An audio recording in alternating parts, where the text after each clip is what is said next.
নমস্কার বন্ধুরা, সবাইকে আমার মনের মতো রান্নাতে স্বাগত জানাই। আশা করি আপনারা খুব ভালো আছেন। আমি আবারও আজকে একটা নতুন রেসিপি নিয়ে চলে এসেছি আপনাদের কাছে। আজকের রেসিপির নামটা আপনারা অলরেডি জেনে গেছেন, তাও আমি একবার বলে রাখি। আজকে বানাচ্ছি পাঙ্গাস মাছের তেল ঝাল। স্কিপ না করে প্রথম থেকে শেষ পর্যন্ত ভিডিওটা দেখতে থাকুন, নাহলে আপনারা অনেক কিছু মিস করে যাবেন। পাঙ্গাস মাছের তেল ঝাল করার জন্য আমি এখানে পাঙ্গাস মাছ নিয়ে নিয়েছি। তো মাছটায় প্রথমে লবণ হলুদ মেখে নেব। পরিমাণ মতন লবণ দিয়ে দিলাম, হলুদ দিলাম হাফ চামচ, কাশ্মীরি লঙ্কার গুঁড়ো দিলাম হাফ চামচ। আর এই মাছটা ভাজার সময় খুব ফাটে, তেল ছিটায়, তাই যাতে তেল না ছিটায় তার জন্য আমি আগে থেকে সর্ষে তেল দিয়ে মেখে রেখে দেবো। এবারে সব কিছু ভালো করে মেখে নেব। মেখে নিয়ে মাছটাকে 10 মিনিটের জন্য রেস্টে রেখে দেবো, তাহলে মাছটার মধ্যে খুব ভালোভাবে লবণ হলুদটা ভালোভাবে ঢুকে যাবে। এইভাবে হাত দিয়ে ভালো করে মাছটাকে মেখে নিতে হবে। এভাবে লবণ আর হলুদটা ভালো করে মেখে নিয়েছি। এবারে 10 থেকে 15 মিনিটের মতন আমি রেস্টে রেখে দেবো। পাঙ্গাস মাছের ঝালটা করার জন্য আমি এখানে আলু নিয়ে নিয়েছি। তো আমি আলু দিয়ে রান্না করছি, আপনারা চাইলে আলু নাও দিতে পারেন, শুধু মাছ দিয়েও রান্না করে নিতে পারেন। প্রথমে আমি মাছটা ভেজে নেব, তার জন্য কড়াই গরম করে নিয়েছি, তেল দিয়ে দিলাম। তেলটাও খুব ভালো করে গরম করে নেব। তেলটাও খুব সুন্দর করে গরম করে নিয়েছি, তেল থেকে ধোঁয়া উঠতে শুরু করেছে। তো এর মধ্যে আমি এবারে মাছগুলো দিয়ে নেব।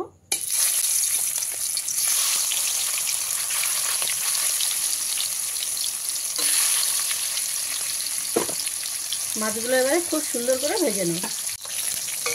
মাছটা আমি উল্টে পাল্টে ভালো করে 2 পিস ভেজে নিয়েছি লাল লাল করে। এবারে মাছটা আমি তুলে নিচ্ছি।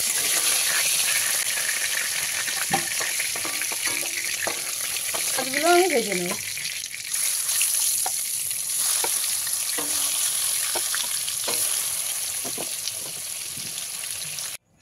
মাছটা ভেজে নেওয়ার পরে কতটা তেল ছেড়েছে দেখুন। এই মাছটা থেকে অনেকটা পরিমাণে তেল বার হয়। তো ওই মাছ ভাজা তেলের মধ্যে আমি এবারে আলুটা খুব ভালো করে ভেজে নেব।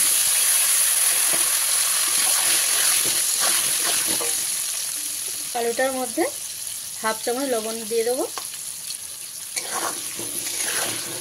দিয়ে একটু ভালো করে ভেজে নেব। আলুটা আমি এরকম লাল করে ভেজে নিয়েছি, তুলে নিলাম। ওই তেলের মধ্যে আমি 1 চামচ জিরে, গোটা জিরে নিয়েছি, দিয়ে দিলাম। একটা দারচিনির টুকরো, 4টে লবঙ্গ, 4টে এলাচ নিয়েছি, দিয়ে দেবো। একটা তেজপাতা দিয়ে দিলাম, দিয়ে একটু ভাজা ভাজা করে নিতে হবে।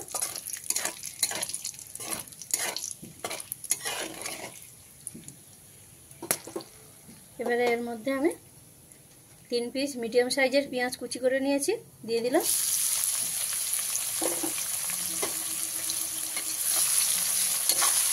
দিয়ে পেঁয়াজটাকে খুব ভালো করে ভেজে নিতে হবে।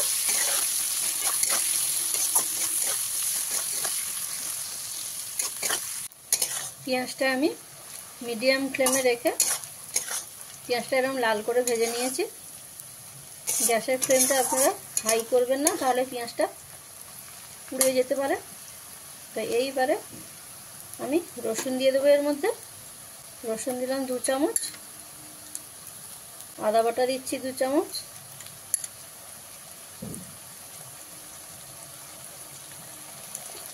দিয়ে ভালো করে পেঁয়াজের সঙ্গে মিশিয়ে নেব।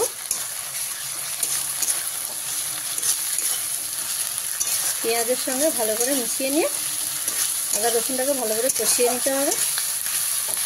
যতক্ষণ না আদা রসুনের কাঁচা গন্ধটা যাচ্ছে ভালো করে ভেজে নিতে হবে।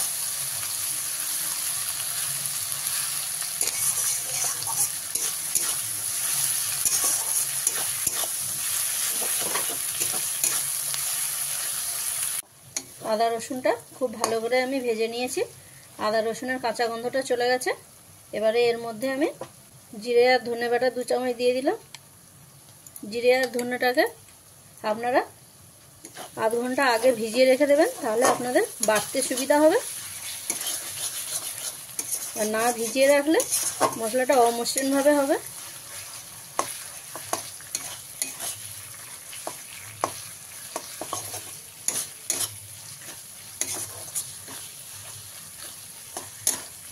জিরে আর ধনেটা ভালো করে মিশিয়ে নিয়েছি।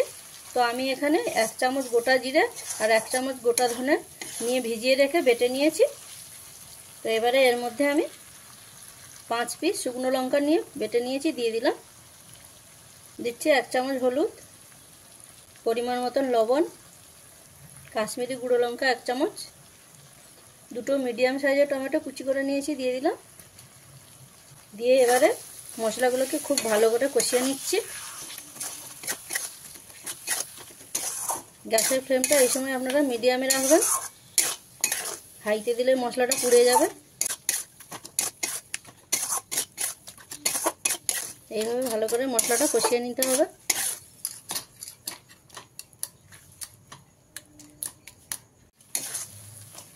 বন্ধুরা, আমি এখানে শুকনো লঙ্কা বেটে দিয়েছি, আপনারা শুকনো লঙ্কাটা না দিয়ে কাঁচা লঙ্কা দিয়েও করে নিতে পারেন। আর মশলাটাকে খুব সুন্দরভাবে কষিয়ে নেবেন যতক্ষণ পর্যন্ত তেলটা না ছাড়ছে। সম্পূর্ণ তেলটা ছেড়ে গেলে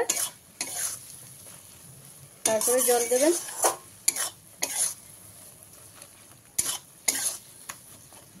মশলাটা আমার সুন্দর কষানো হয়ে গেছে, টমেটোটাও সুন্দর গলে গেছে।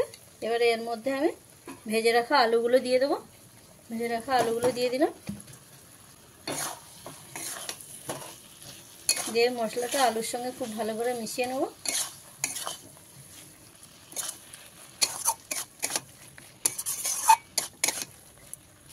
মশলার সঙ্গে আলুটাকে খুব ভালো করে মিশিয়ে নিয়েছি। এবারে এর মধ্যে আমি পরিমাণ মতন জল দিয়ে দেবো। জলটা দিয়ে গ্যাসের ফ্লেমটা হাই করে দেবেন।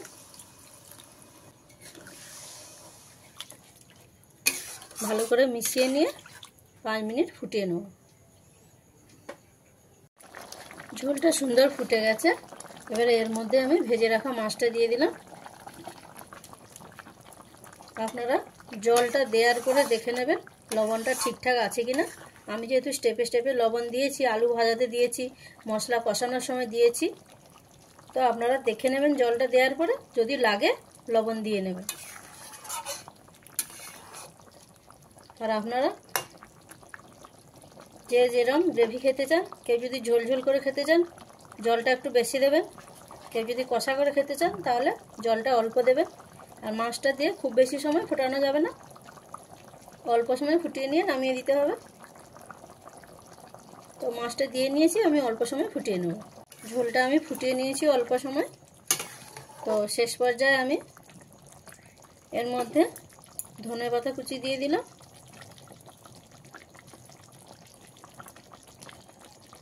আর দেবো গরম মশলা 1 চামচ, দিয়ে ভালো করে মিশিয়ে নেব। তো বন্ধুরা, আমার ভিডিওটা প্রথম থেকে শেষ পর্যন্ত দেখার জন্য আপনাদের ধন্যবাদ জানাই। আর রান্নাটা কেমন হয়েছে কমেন্ট করে জানাবেন। ভালো লাগলে চ্যানেলটা লাইক শেয়ার করবেন।